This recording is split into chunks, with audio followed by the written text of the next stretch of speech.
At the beginning of the film, we see a mysterious man trying to speak with a young woman working at a toll booth. He calls her Rahayu and asks whether she is from a village called Hajasari. However, the girl looks completely confused and insists that she has never heard of the place. She also denies that her name is Rahayu. After hearing her response, the man quietly parks his car nearby and pulls out a large knife. The girl notices his actions through a mirror and is instantly terrified. Believing that her life is in danger, she quickly calls the police and reports that a man is trying to kill her. Without wasting another second, she abandons the toll booth and runs for her life. The man immediately chases after her and eventually manages to catch her. He overpowers the frightened girl and attempts to kill her. Fortunately, before he can finish the job, the police arrive at the scene and intervene. During the struggle, the man's weapon slices her thigh, leaving behind a painful wound. Terrified and injured, she runs deeper into the area to escape the chaos. While examining her injury, she notices something incredibly strange. The fresh cut has reopened an old wound on her leg, and from inside that wound, a small piece of paper begins to emerge. The paper contains mysterious writing in an unknown language. Unable to understand the symbols, she carefully copies them down for later. Following the traumatic incident, the girl is unable to return to her previous job. As a result, she decides to start a small business with her close friend Deanie. Unfortunately, the business struggles to succeed, and both women soon find themselves facing serious financial difficulties. Then one day, while cleaning her late aunt's belongings, she discovers an old photograph showing herself standing beside her parents. On the back of the picture, a name is written. The name is Rahayu. In that moment, a shocking truth is revealed. The strange man at the toll booth had been telling the truth all along. Her real name is actually Rahayu. The photograph contains another important clue as well. Written on it is an address connected to her family home, and the location points directly to a village called Hajasari. Rahayu is left completely stunned. She cannot understand how a complete stranger knew details about her identity that she herself had never known. Having grown up with her aunt, Rahayu never knew her real parents. Her aunt had recently passed away, taking many secrets with her. The photograph is the first real connection Rahayu has ever had to her past. She also notices that the picture shows her family's old house. Seeing an opportunity, Deanie suggests that selling the property could solve many of their financial problems.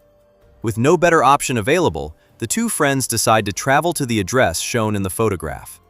During the journey, Rahayu shows the mysterious paper that emerged from her leg to a fellow traveler and asks whether he can identify the strange writing. The man studies it carefully before revealing something disturbing. According to him, the paper is actually a talisman created to protect her from certain supernatural spirits. However, he also explains that the talisman was not made through holy or benevolent means. Instead, it was created using dark and forbidden energies.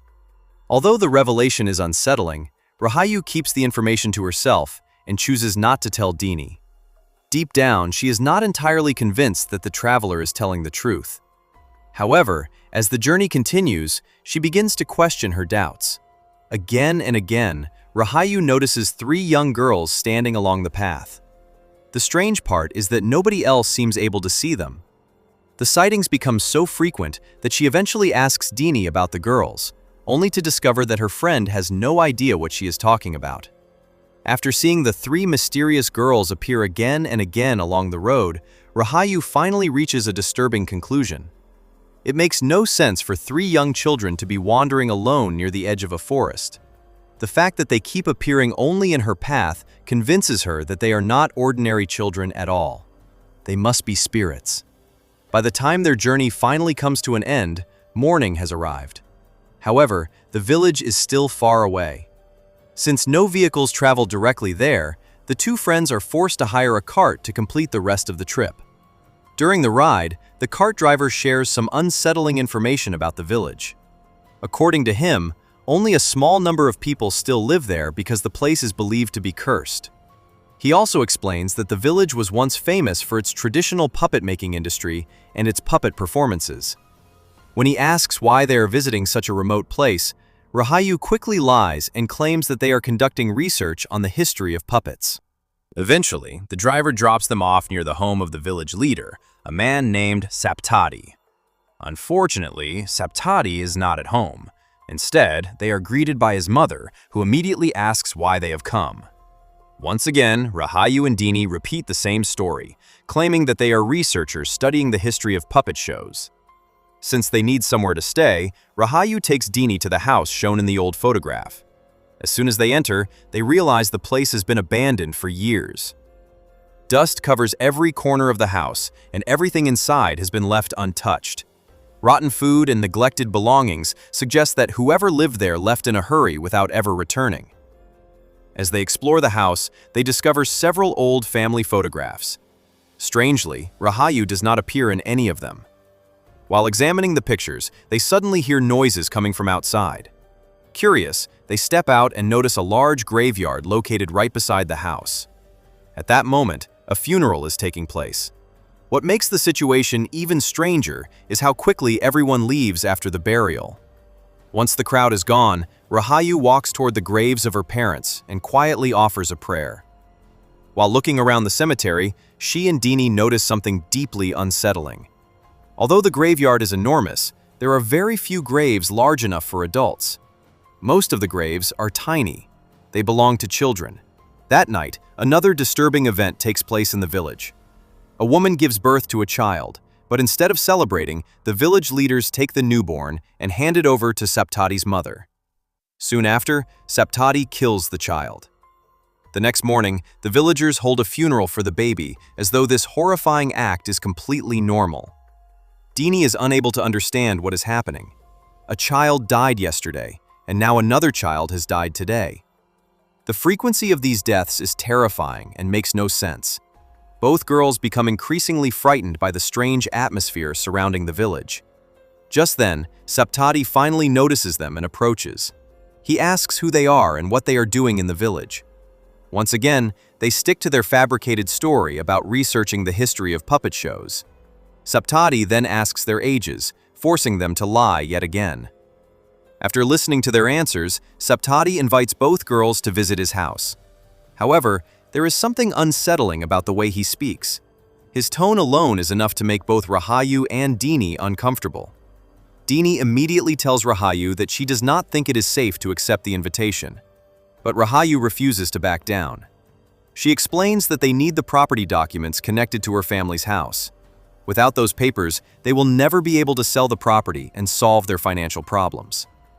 Determined to learn more, Rahayu heads to a local food stall and begins asking the owner questions about her family's abandoned house, hoping to uncover the secrets that have been hidden from her for so many years.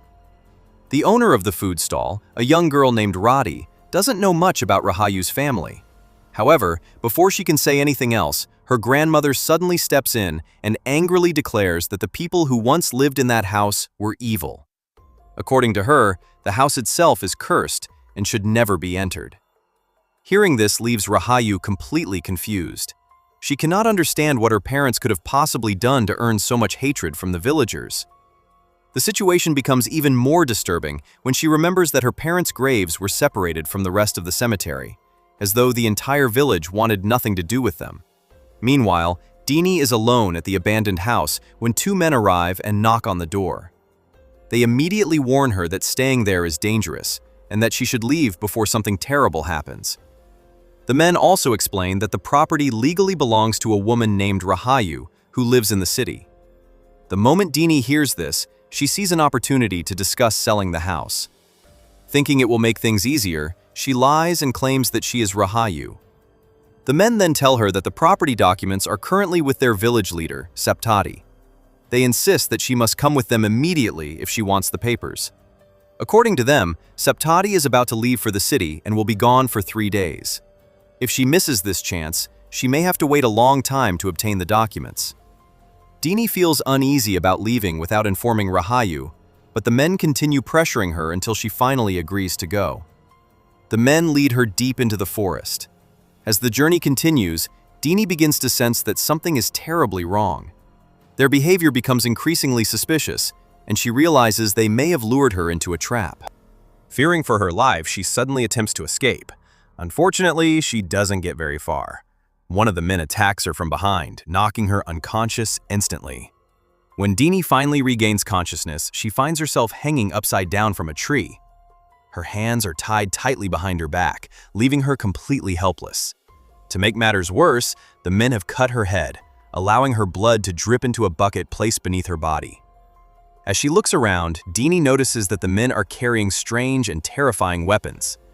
In that moment, she realizes the horrifying truth. They are not planning to threaten her.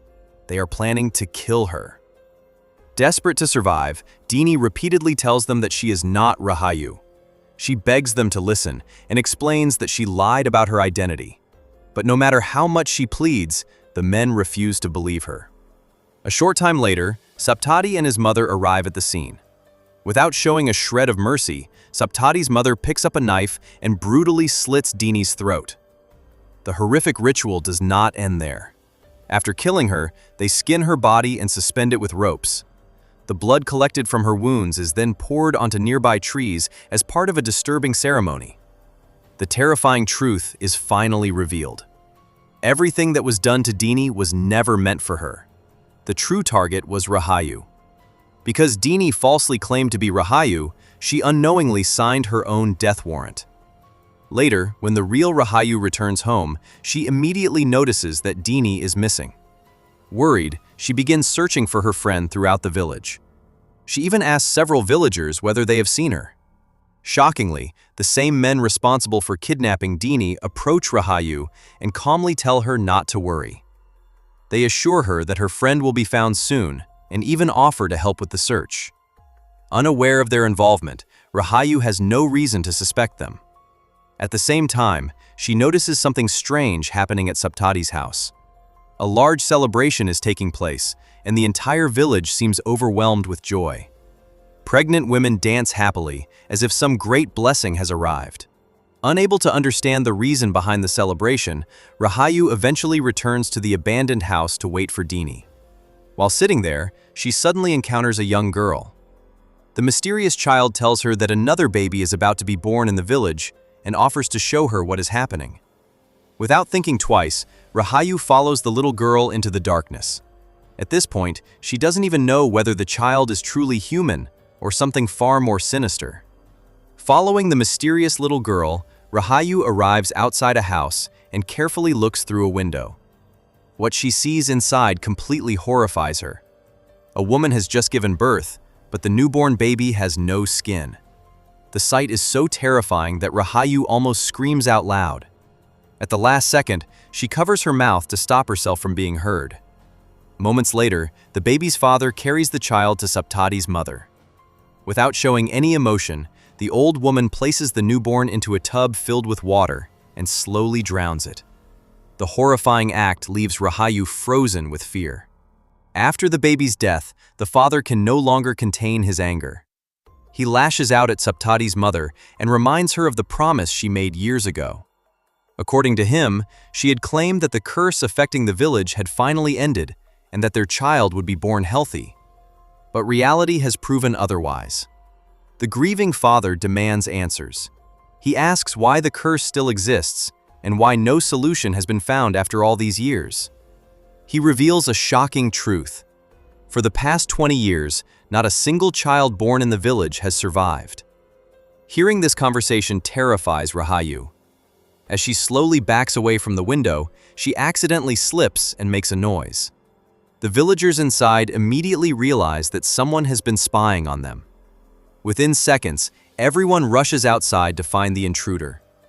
Fortunately for Rahayu, she manages to escape before they arrive. However, when the villagers reach the area, they discover someone else standing there instead. It is Roddy, the girl from the local eatery. Believing they have nothing to worry about, the villagers calm down and return inside. Unknowingly, Roddy has just saved Rahayu's life. Once the danger is past, Roddy takes Rahayu aside and learns the truth about her identity. She finally realizes that this is the real Rahayu, the very woman the villagers have been desperately trying to find and kill. Despite knowing the danger, Roddy decides to help her. She explains that although the villagers believe Rahayu is responsible for the curse, she does not share their beliefs. Rati openly admits that she has never believed the stories surrounding the curse and refuses to see Rahayu as a monster. Confused and desperate for answers, Rahayu asks the question that has been haunting her since arriving in the village. Why do these people want her dead? And what connection does she have to the curse? In response, Rati begins telling her the hidden history of the village. The story takes us back many years into the past. At that time, Rahayu's grandfather served as the village headman, and life in the village was peaceful. The villagers lived happily, and everything seemed normal. However, after the old headman died, leadership passed to Rahayu's father, who was a talented puppet maker. He eventually married a beautiful woman from the village and started a family. For 3 years, the couple struggled to have children. Then, after years of waiting, they finally became parents.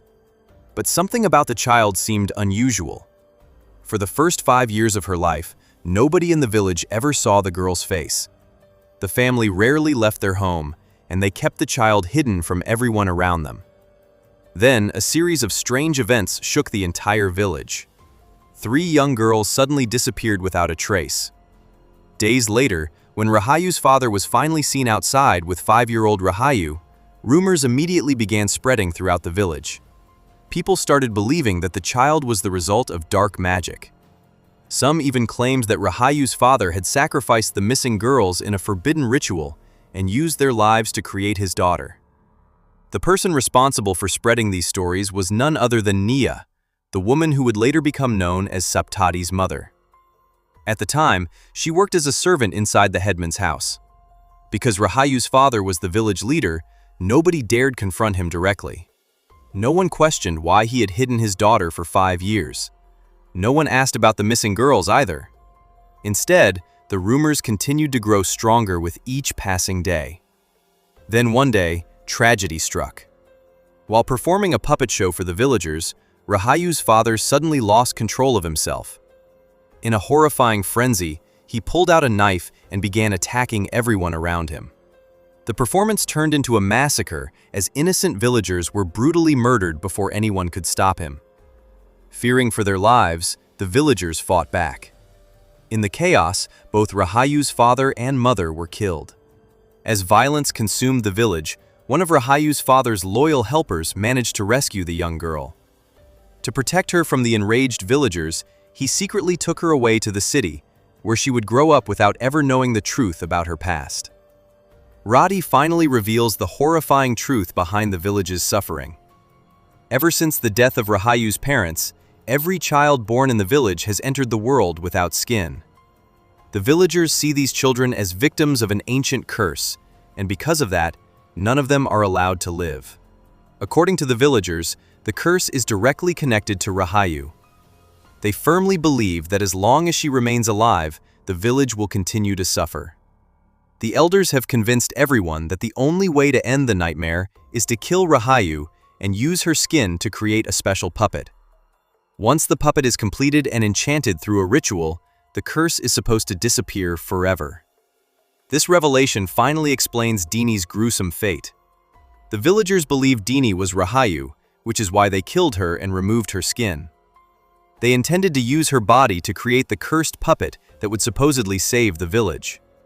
Rati then reveals another shocking secret.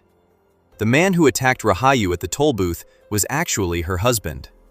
Because Rati is pregnant, her husband desperately wanted to save their unborn child from the curse. He believed that killing Rahayu would accomplish that goal. However, Rati never accepted that way of thinking. Deep down, she knows that murdering an innocent person cannot possibly be the solution. Realizing the danger surrounding her, Rati urges Rahayu to leave immediately. She tells her to forget the house, forget the village, and run as far away as possible before the villagers find her. Without wasting another moment, Rahayu begins running through the forest. At the same time, the villagers discover the truth that the girl they killed was not Rahayu at all. Since the curse remains unchanged, they realize their mistake and immediately begin hunting for the real target. As Rahayu desperately races through the woods, the 3 mysterious girls she has been seeing throughout her journey suddenly appear before her once again. Startled and terrified, she falls to the ground. One of the girls slowly approaches her and whispers something into her ear. The moment the words are spoken, Rahayu is overwhelmed by powerful visions. Hidden memories and forgotten truths begin unfolding before her eyes, finally revealing the complete story behind the curse. The visions take her back many years into the past, shortly after her parents, Agus and Shanti, were married. Although Shanti became Agus's wife, her heart truly belonged to Saptati. Even after the marriage, her feelings for him never disappeared. While living with Agus, Shanti eventually became pregnant. The news enraged Naya, Saptati's mother, who worked as a servant inside their home. She desperately wanted Shanti to be with her son and feared that having a child with Agus would bind Shanti to him forever. Consumed by jealousy and obsession, Naya turned to black magic. She learned forbidden rituals and used them to manipulate the people around her. Eventually, she cast a powerful curse upon Shanti's unborn child. As a result, when Rahayu was born, she entered the world without any skin. The sight horrified Agus, yet despite the terrifying condition of his daughter, he refused to abandon or kill her. Instead, he isolated himself, Shanti, and the child inside their home while desperately searching for a way to save her. After years of searching, Agus finally discovered a ritual that could break the curse. However, the ritual demanded an unspeakable sacrifice. To save his daughter, he needed to create magical puppets using the skin of 3 young girls. Blinded by desperation and his love for Rahayu, Agus chose to perform the ritual. He kidnapped 3 girls from the village, the very same spirits that continue appearing before Rahayu in the present day. Agus murdered the children and secretly buried their bodies beneath his house. He then used their skin to create the cursed puppets required for the ritual. The dark ceremony worked. Little by little, Rahayu's skin began to grow, and the curse affecting her body was finally broken. For a brief moment, it seemed as though the family had won. But Naya could not tolerate their happiness. Her jealousy toward Agus and his family had only grown stronger over the years. Determined to destroy them completely, she cast another powerful spell.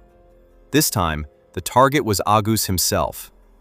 Under the influence of Naya's dark magic, Agus lost control of his mind. During a village puppet performance, he suddenly descended into madness and began slaughtering innocent people, setting in motion the tragedy that would destroy his entire family and curse the village for generations. After manipulating events from the shadows, Naya finally carried out the last part of her plan. To make herself and her son appear as heroes in the eyes of the villagers, they killed Rahayu's parents and claimed they were protecting the village from evil. Amid the chaos, Rahayu's aunt managed to rescue the young girl and escape to the city. There, she raised Rahayu as her own child, never revealing the dark secrets surrounding her past. However, Naya's actions had consequences far beyond what anyone expected. The curse she originally placed upon a single child did not disappear. Instead, it spread throughout the entire village. From that day forward, every child born there came into the world without skin. For 20 long years, the village continued to suffer under the weight of that curse. After arriving in the city, Rahayu lived a relatively normal life. Interestingly, she was never haunted by the spirits of the 3 girls who had been sacrificed for her. The reason for this is finally revealed. Before his death, Agus knew that the spirits of those innocent girls would one day seek out his daughter. Wanting to protect her, he performed one final ritual. He created a powerful talisman and secretly embedded it inside Rahayu's leg. This talisman remained hidden within her body for years. It was the very same object that emerged from her wound at the beginning of the story. As long as the talisman remained inside her, the spirits could not reach her. But once it was removed, the protection vanished, allowing the spirits to finally make contact. Back in the present, Rahayu faces the 3 girls and asks the question that has been troubling her for so long. "What do you want from me?" To her surprise, the girls do not speak of revenge. They do not ask for punishment. Instead, they reveal that they simply want peace. They explain that their spirits remain trapped because their bodies and the puppets created from their skin were separated. If their bones and the skin puppets are buried together, their souls will finally be able to rest. Doing so will not only free them, but but also break the curse that has plagued the village for decades. Determined to make things right, Rahayu returns to her family's abandoned house. There, she retrieves the 3 cursed puppets created by her father years ago. She then takes the puppets to the girls' graves and buries them alongside their remains. The moment the ritual is completed, the spirits are finally released from their suffering. At the same time, the curse that has haunted the village for 20 years is finally broken. But not everyone is happy about this. When Naya learns what Rahayu has done, she is consumed by rage. She immediately swears that Rahayu must die. At this point, the deepest and darkest truth of the entire story is finally revealed. Naya's hatred was never really about the curse. It was personal. Years ago, Rahayu's grandfather had a secret affair with Naya. From that forbidden relationship, a child was born. That child was none other than Agus, Rahayu's father. Because the affair was kept hidden, Agus was never publicly acknowledged as the headman's son. He grew up without receiving the recognition or status that rightfully belonged to him. The humiliation and resentment slowly poisoned Naya's heart. She spent years watching the headman's family enjoy the life she believed should have belonged to her and her son. Eventually, that resentment transformed into pure hatred. Naya vowed to destroy the entire family, take away their happiness, and make them suffer for generations.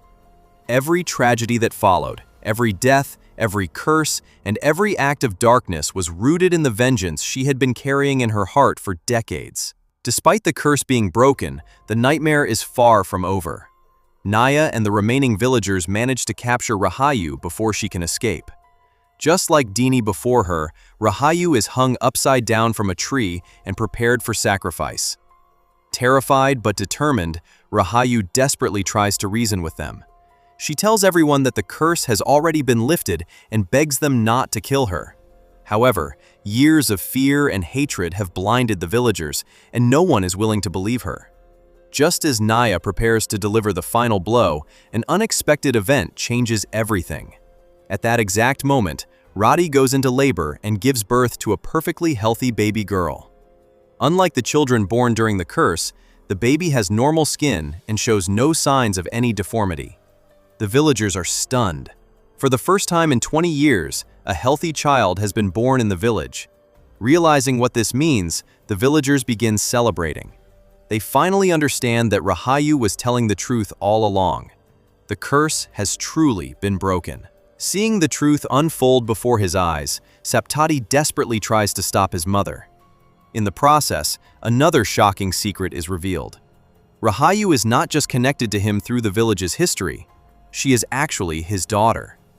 Years ago, Naya used black magic on Saptati and manipulated his memories.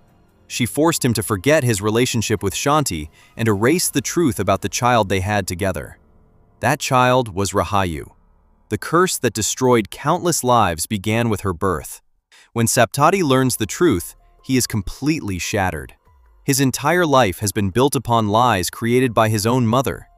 The woman he hunted, feared, and treated as an enemy was actually his daughter. Unable to bear the weight of that realization, Saptati breaks down in grief. Overwhelmed by guilt and regret, he takes a knife and slits his own throat. Watching her son die before her eyes finally breaks Naya. For the first time, she is forced to face the consequences of everything she has done. Consumed by despair, she also ends her own life. With the deaths of both Naya and Saptati, the darkness that had controlled the village for decades finally comes to an end. The villagers are freed from the curse, and peace slowly returns to their lives. At last, Rahayu leaves the village safely behind. For an entire year, everything appears normal. The villagers begin rebuilding their lives. Healthy children are born, families are reunited, and it seems as though the nightmare has finally ended. But the story has one final twist. Earlier in the film, Rati's grandmother had warned that a debt can never truly disappear. It only grows larger with time. 1 year later, that warning proves to be true. The village is once again filled with happiness, and many women are expecting children. Then, without warning, something horrifying begins to happen. One by one, pregnant women throughout the village lose their unborn babies. Nobody can explain why. As one of the women experiences this tragedy, she looks into a mirror and notices something terrifying standing behind her. It is Naya's shadow. The horrifying implication is immediately clear. Although Naya's body died, her spirit never found peace.